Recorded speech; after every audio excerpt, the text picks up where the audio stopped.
بسم اللہ الرحمن الرحیم۔ اس سے قبل ہم نے چیک کا ڈسانر ہونا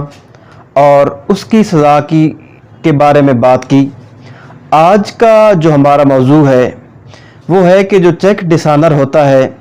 اس چیک کی اماؤنٹ کو ریکور کیسے کیا جائے اور کس ضابطے کے تحت، کس اصول کے تحت، کس قانون کے تحت اور کس سیکشن آف لا کے تحت اس اماؤنٹ کی جو ڈس آنرڈ چیک ہے اس اماؤنٹ کی ریکوری ہوگی۔ کیا کہ جو ضابطہ فوجداری ہے وہ چیک کی اماؤنٹ کی جو ریکوری ہے اس کی بابت بات نہیں کرتا ہے، بلکہ وہ سزا کا تعین کرتا ہے کہ جو قانون کسی چیک کی ڈسانر ہونے کی وجہ سے دیتا ہے، اور قانون جو متعین کرتا ہے سزا وہ 489F جو ہے پی پی سی کی، پاکستان پینل کوڈ کی جو سیکشن ہے 489F، اس کے تحت سزا کا تعین کیا جاتا ہے۔ اب آج ہم بات کریں گے کہ جو چیک ڈسانر ہوتا ہے اس چیک کے ڈسانر ہونے اور اس کی جو اماؤنٹ ہے اس کی جو ریکوری ہے، جو اس کی وصولی ہے، وہ کیسے کی جا سکتی ہے، کس قانون کے تحت کی جا سکتی ہے، کس ضابطے کے تحت کی جا سکتی ہے۔ تو اس میں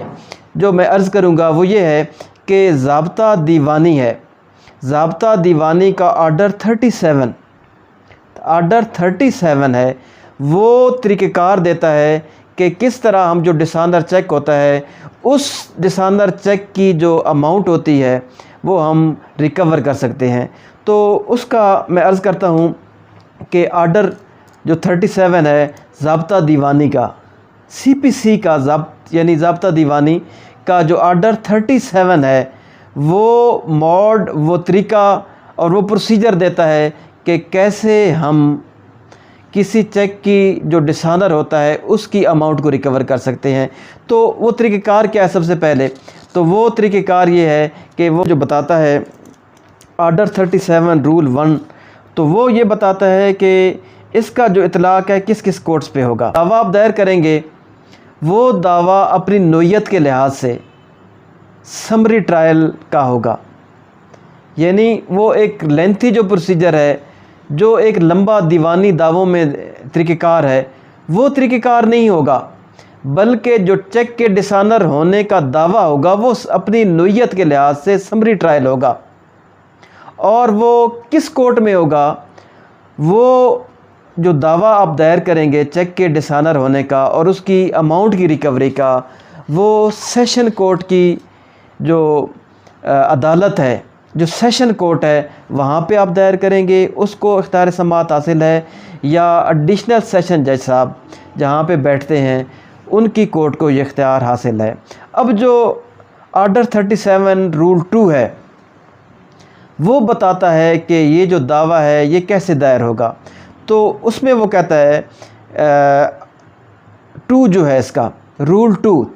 آرڈر 37 رول 2 وہ یہ کہتا ہے کہ اس کی ایک مخصوص پرسکرائبڈ فارم ہوگا، اس پہ یہ جو دعویٰ ہے یہ دائر ہوگا، جو چیک ڈسانر ہوگا اس کی اماؤنٹ کا، اور ایک خاص مخصوص اس کے سمن ہوں گے، وہ ہوں گے۔ اور جب کسی شخص پہ یہ دعویٰ دائر ہوگا تو وہ خاص نوعیت کے سمن جو ہوں گے، پرسکرائبڈ فارم میں جو سمن ہوں گے وہ اس پہ تعمیل ہوں گے، اور جس پہ دعویٰ دائر ہوگا وہ عدالت میں حاضر ہوگا، اور عدالت میں حاضر ہونے کے بعد کورٹ سے لیو ٹو ڈیفینڈ لے گا، لیو ٹو اپیئر لے گا، اور اس لیو ٹو ڈیفینڈ یا لیو ٹو اپیئر کے ساتھ کیا کرے گا؟ ایک درخواست دے گا، درخواست کے ساتھ ایفیڈیوٹس بیان حلفی لفظ کرے گا، اور ان بیان حلفی پر اپنے جو وجوہات ہیں اور اپنا جو بات ہے، اپنا جو مدعا ہے، جو اس کا ڈیفنس ہے وہ لکھے گا کہ اس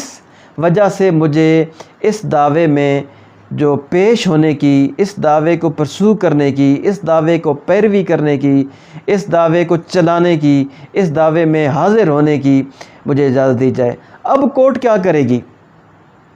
یہ پورا جو پروسیجر ہے، یہ آرڈر 37 کے جو مختلف رولز ہیں 2 3 اس میں وہ سارا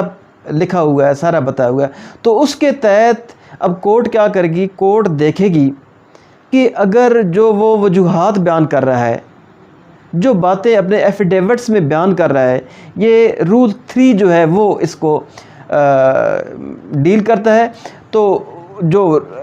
کورٹ ہے وہ دیکھے گی کہ کیا جو اس نے بین الفی ٹینڈر کیا ہے، جو اپنا ایفیڈیوٹ دیا ہے، اس پہ جو وجوہات لکھی ہیں، کیا وہ سیٹسفائی ہیں؟ اگر کورٹ اس سے مطمئن ہوتی ہے تو اس کو لیو ٹو ڈیفینڈ اس کا منظور ہوگا، اور اس کو دعویٰ لڑنے کی اور اس کو پرسو کرنے کی اور اس کو اپنا مدعا پیش کرنے کی کورٹ اجازت دے گی۔ اب اس میں جو اجازت ہوتی ہے وہ مشروط بھی ہو سکتی ہے اور غیر مشروط بھی ہو سکتی ہے۔ مشروط یہ ہو سکتی ہے کہ میں اس میں اب عرض کر دیتا ہوں کہ جو آرڈر 3 ہے وہ کیا کہتا ہے کہ the court shall upon the application by the defendant give leave to appear and to defend the suit. The court shall upon application by the defendant give leave to appear and to defend the suit upon affidavits which disclose such facts as would make it incumbent to the holder to prove consideration, or such facts by the court may deem sufficient to support the application. Leave to defend، اب جو second اس کا ہے کہ leave to defend may be given unconditionally or subject to such terms as to payment into the court, کہ conditionally دے گی۔ اس میں کیا ہوگا کہ وہ کورٹ میں پیمنٹ کرے، گیو سیکیورٹی، یا سیکورٹی دے، ضمانت دے۔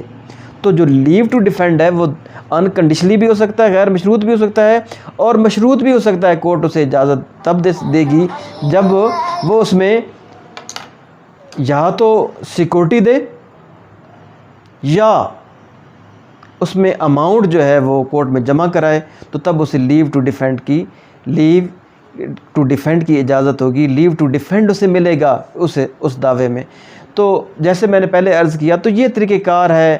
جو اماؤنٹ ہوتی ہے، جو رقم ہوتی ہے، جو ڈسانر چیک ہوتا ہے، اس کی اماؤنٹ کو وصول کرنے کا، اس کی رقم کو حاصل کرنے کا، اس کی جو رقم ہے اس کو ریکور کرنے کا۔ تو میں نے پہلے بھی عرض کیا، پھر عرض کر رہا ہوں کہ یہ سمری ٹرائل ہے، یہ لمبا دعویٰ نہیں ہے، لمبا کام نہیں ہے، لمبا پروسیجر نہیں ہے۔ اس میں ایک سمری خاص نوعیت کا ہے، مخصوص وقت کے اندر اس کا فیصلہ ہو جانا ہے۔ تو جو ہم اس میں ایف ای آر کے اندر کرتے ہیں چیک کے ڈسانر ہونے میں، تو وہ صرف ایک سزا ہے، اس میں ریکوری نہیں ہوتی ہے۔ ریکوری کرنے کے لیے آرڈر 37 کے جو میں طریقہ کار دیا گیا ہے ضابطہ دیوانی میں، اس کے تحت ہمیں دعویٰ دائر کرنا پڑتا ہے۔ بہت شکریہ۔